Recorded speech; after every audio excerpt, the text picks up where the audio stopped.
حطها في الجول يا رياض، حطها في الجول.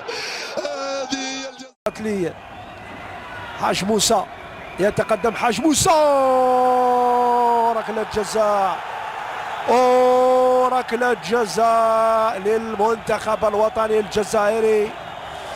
المهارة تصنع الفارق.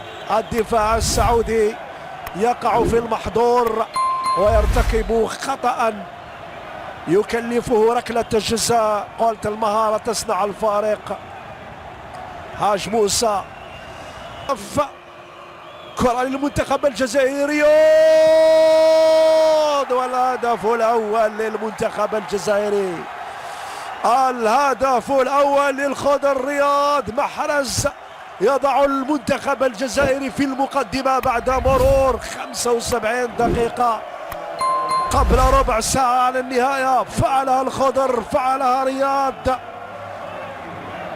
رياض هكذا تسجل الأهداف. ورياض دائما يجيك رفيق بالغالي أنيس، نبحث عن تصويبة، عن مرور، الثاني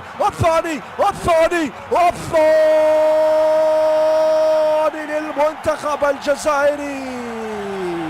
يا لها من كرة، يا له من سيناريو. انطلاقا من أنيس رجل المباراة، يتقدم، يتوغل، يتلاعب بالدفاع السعودي. ثم بعد ذلك رفيق بالغالي البديل لاعب هيلاس فيرونا الإيطالي يسجل أول أهدافه مع المنتخب الجزائري.